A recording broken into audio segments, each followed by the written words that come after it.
I'd like to thank you for the opportunity to speak to you today. I'm here to represent the Health Board, also the local Children and Young People's Framework Partnership from within RCT ASD Steering Group, but most importantly, the parents, children and young people who live and are affected by autism on a daily basis, and of course everyone who's been involved in the development of this pack.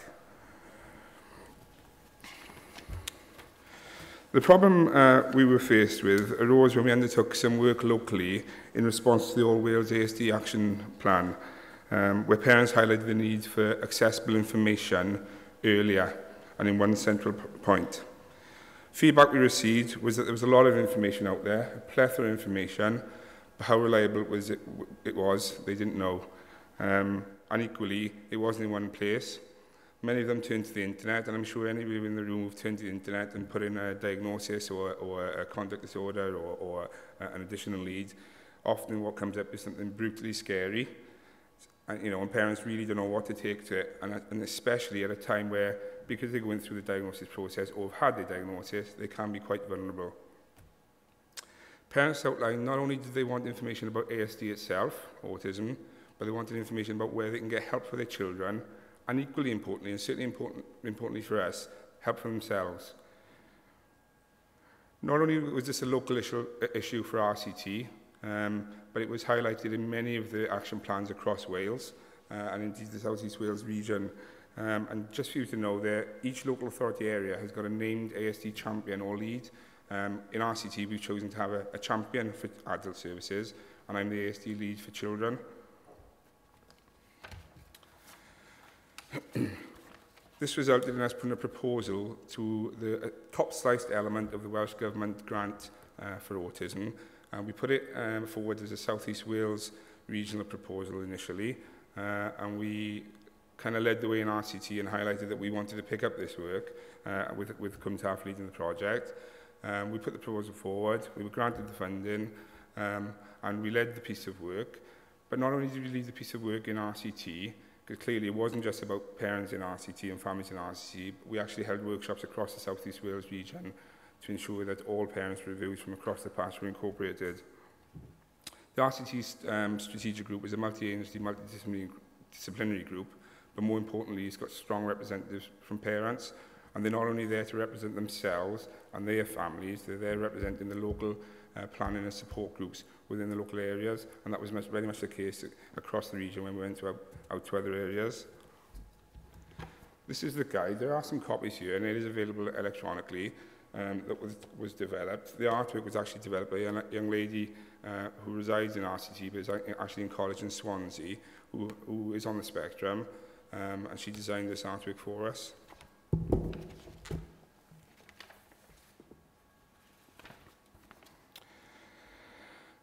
Parents and family members were actively involved at every stage of the programme.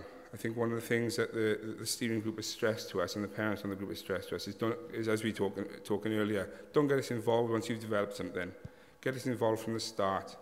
As soon as this proposal was thought of, parents fed into the process of developing the proposal with us. They outlined to us what they wanted. And from the outset, once we had agreement and confirmation that we had the funding, parents attended the workshops, they attended meetings, they discussed via telephone, they took information back to the steering groups to have discussions with other parents. You know, they came to workshops, and they also inundated us with emails in relation to what they liked, what they didn't like, what topics they wanted, what they didn't want. There was things that we thought would be in there that aren't in there, and there was things that we didn't think would be in there that they've categorically said we want in there, and we've listened to them all the way.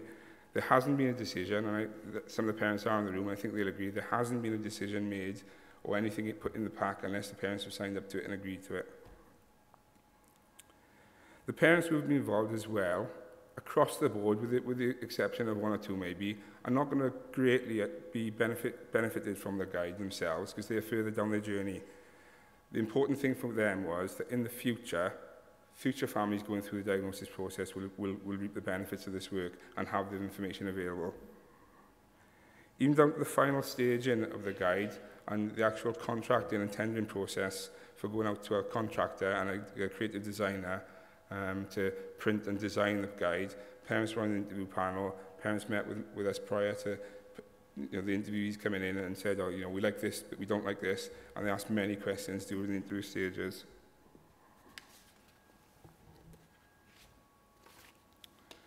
The guide's been delivered. We had a launch a couple of months ago now, and we are hearing and having feedback that is really reaping the benefits to parents and families. We've received many positive comments, both from professionals and parents and families alike. And interestingly, we've had as many requests from professionals from across Wales and outside of Wales as we have had from parents for the copies of the guide. The guide was developed for parents and families, so the guide is delivered to parents and families, but we have got it available electronically, as I outlined, so we'll be using that then to kind of send it out to professionals. We did have one pleasing note, a message a couple of weeks ago, when a parent apparently turned up to an education panel, a multi-agency panel, to discuss the needs of their child, and the parent actually attended with the guide, and throughout the guide there was post-it notes and messages throughout the guide, and almost run and chaired the meeting because she was so far more informed about what should happen and what was available for their children. The biggest improvement with the development of the guide has been the increase in confidence in families and the empowerment of families to lead for themselves. But interestingly, on the other side of that is the increase in confidence of professionals, because I've learned a lot. I'm not an expert in ASD, but I've learned, sorry to use the term, a hell of a lot from the parents throughout the work and their families. Communication has been improved. We're seeing far more parents more confidently speaking to professionals about their needs.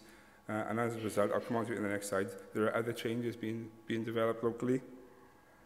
But the key message for me is the empowerment of parents and families.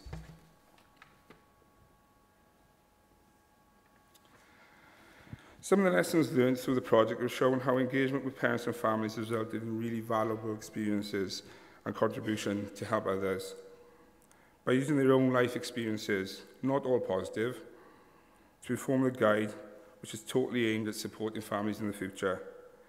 Importantly, through the process, how it has raised awareness of autism and understanding amongst professionals of the true problems and battles that many families face on a day-to-day basis.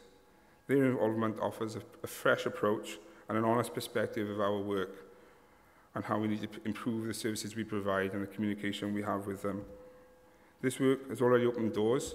Some of you may be aware that recently we've had new NICE guidelines in relation to assessment and diagnosis of autism. This kind of came first. There are many steps of pieces of work that we want to undertake now locally. We're already meeting with our clinicians and our assessment diagnosis teams, and we will be involving parents to look at how we change the way we assess and diagnose children and young people in the future. Within our health board, it varies. In the north of the area, it's led by CAMS. In the south of the area, it's led by paediatrics.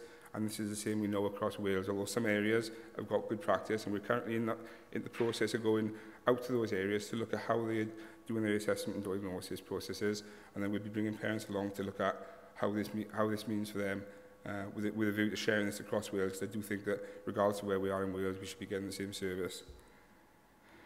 So finally, threat or opportunity. My key message today is that engaging our communities really should be seen as an opportunity and not a threat. Professionals should not be afraid to work and listen to parents, but should ensure that they're involved from the start with a clear purpose and transparent process. We feel that the guide is proof of how positive this has been. Thank you. Any questions? Can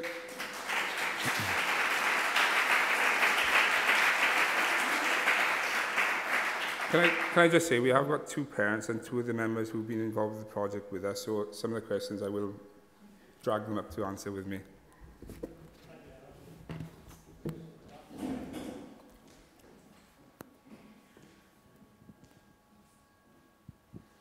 Hi, I'm Greg Mackenzie from Cwmtaf Health Board, and it's no surprise that I hope you win. It's just a thought really in relation to the guide, and I was just thinking about other kind of mental health disorders and perhaps similar guides being presented for carers, families, patients, etc., to share the information and give them a step-by-step guide regarding services, etc. Yeah, you're right. Myself and Heather attended an ADHD parent support group the other day, and some of the parents had said, you know, we've heard about the ASD guide, when's the ADHD guide come in? You know, and that's often the problem. I think one of the positives about ASD at the moment is obviously it's clearly a priority within Welsh Government because there's been a grant for a few years specific to ASD, but that's also a negative because the focus is on ASD and not on some of the other associated disorders or needs, etc., and equally other areas of disability.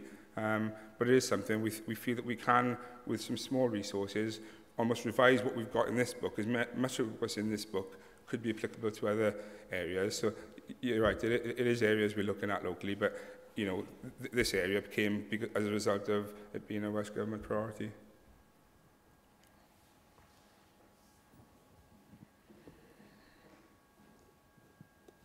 Thanks very much. I'm Pip Ford from the Chartered Society of Physiotherapy. I'm a judge on one of the other category areas. My question is about the transferability, and you talked about the process that you went through in creating this document yourselves. Do you think that actually it's the process of doing that piece of work that should be what's transferred, so that other health boards actually go through that kind of process? Or do you think here's one we prepared earlier, have a look at this, can it be tweaked in your area? What are your thoughts about that? Is it more about the actual involvement?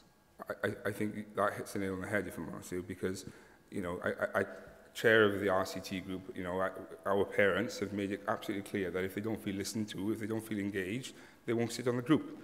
You know, so I certainly chair the group in a way that making sure that the parents are happy with the process that we are following and the engagement process.